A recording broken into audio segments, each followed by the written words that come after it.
Now, it is 6 in the evening, you're sitting in your Kia Picanto, and traffic is at a standstill. And all of a sudden,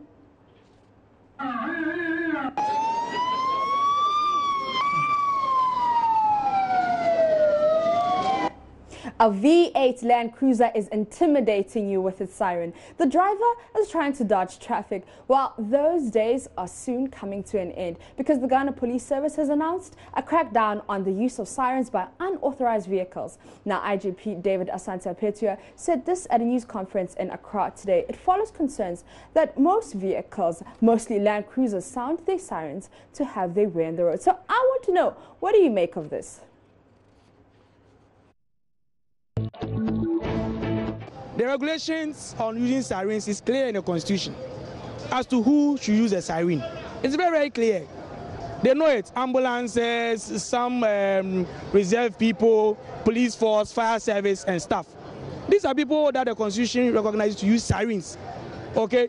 But if a deputy minister wants to use a siren, head of customs, as I see him always, using a siren around. And the most annoying thing is that we all use the same road. And the roads are not big enough.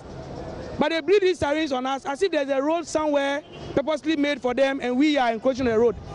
I believe that there is something that is so important that make them to do so. So we should just respect them.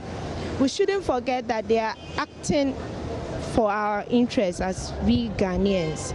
So I think they shouldn't abuse it, but we shouldn't ban them because we might need somebody to represent Ghana in an important issue. We may have visitors come over and I wouldn't say politicians because we gave them that power.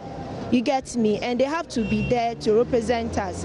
When it comes to other private vehicles, I think it should be banned. Sometimes they just make unnecessary noise. Sometimes they just want to fade their way out of traffic congestion.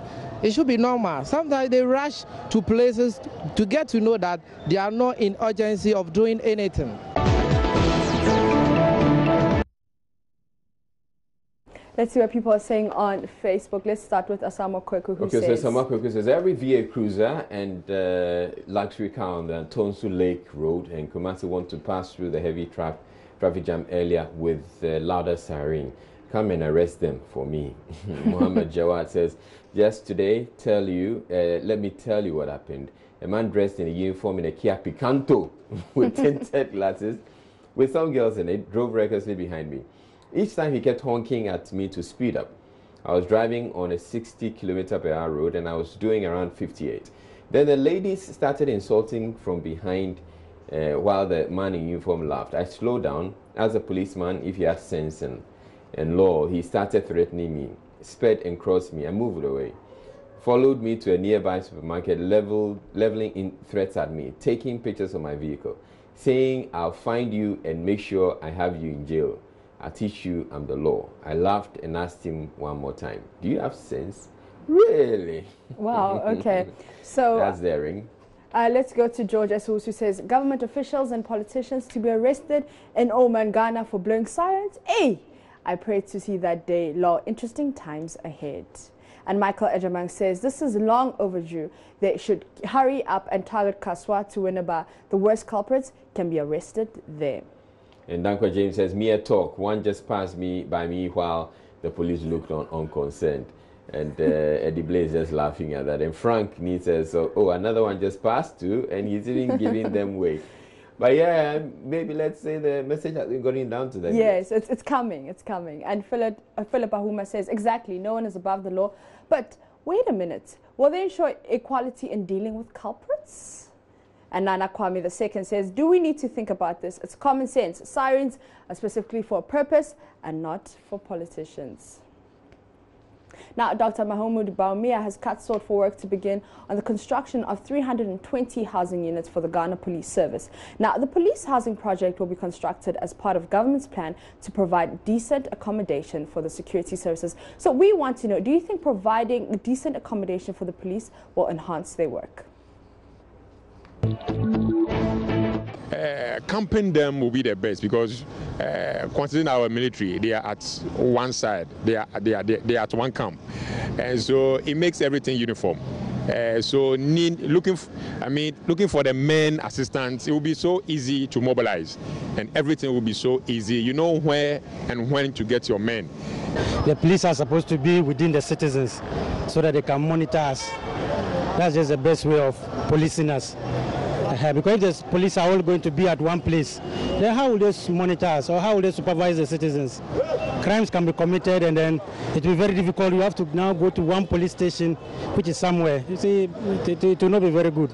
But when they are living among us, at least that discipline and then the fear of committing a crime in the presence of the police will be there. Actually, I don't really think it's going to be effective. Why? This is it. Barracks policing is really a war mentality. If you look at barracks approach, it's always an approach where you want to keep police force or an army always ready to combat. Okay? But if you're talking about policing, as I understand it now, it is about not combating the public, but to keep peace in the public. So that we need the police people to be within our communities. We need to stay within our communities. Okay? So the idea of building a barracks to keep them like in a boarding house, it's no more necessary. Let's pick some of your thoughts on Facebook. Amas Nakata says, Alaji GPS again. By German says, too, will definitely enhance their work to some extent. We can, however, get effective policing when they show love to their work, for their work, and the public is also willing to help the police with information. The public and the police are partners in fighting crimes.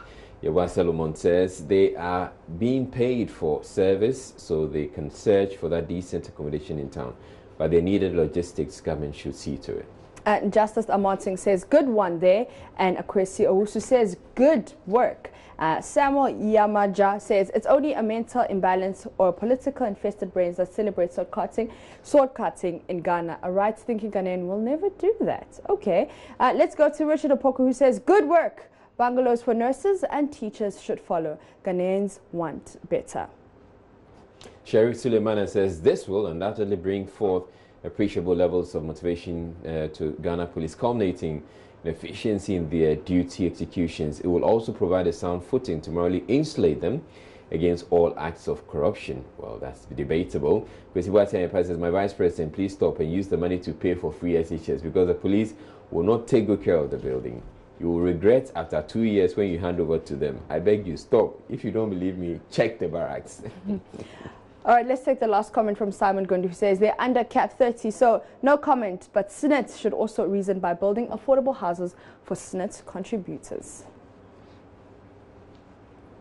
Now, we all make mistakes, have struggles, and even regret things in our past. We often wish we could turn back the hands of time, like R. Kelly hashtag, if you know, you know. So on the streets of Accra, we asked people if they could change one mistake they made, what would it be? I wish I could correct being around certain friends. Yeah, because certain friends have been a bad influence. They push you to do certain things that you're not really. Well, things like taking certain decisions that's not helpful. Yes, because they probably feel like they've done the same mistake and they don't actually care about you that much, so they want you to do that same mistake. So they advise you wrongly and you also take that decision, which is wrong. So if I had taken good friends, then I wouldn't have probably done that mistake. So when I finished secondary school, I got an admission into a training college, but I didn't want to be a teacher. So I had to stay home 4 years. I wasn't applying, and every year I have to stay home 4 years. So when I was going into tertiary, my mates were coming out, are graduating, and I'm now going in. I wish I could correct, because as I grew, I come to realize that teaching is not as we see it. And now I wish I even had that experience. And I've also gotten to know that you can learn from one profession to the other. Initially, I didn't take my education or academics work seriously. So the normal age that we used to complete university, that is around 22, 23 years. It took me more than that. And I wish I could have gotten the opportunity to correct it.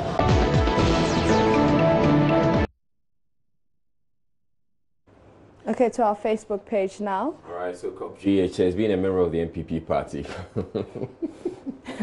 Kwesi Boateng says you should be, because there is no stolen money to be shared. Richard Opoku says becoming Ghanaian, not American, because it is difficult to work, clean, and build mansions in Ghana.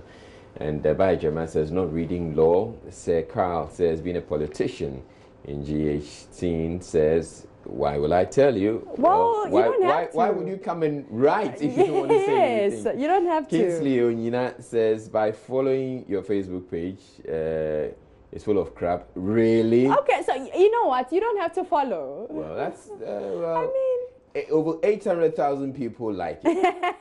Yeah. So, they like it. I mean, and they saw it, they liked it, and they liked it. and they followed, and they're sharing, so. Okay, Samuel Segwa says, trusting the wrong people. Kwesi Boateng says, when I read business as a course in SHS instead of science, just after tertiary, Ghana discovered oil.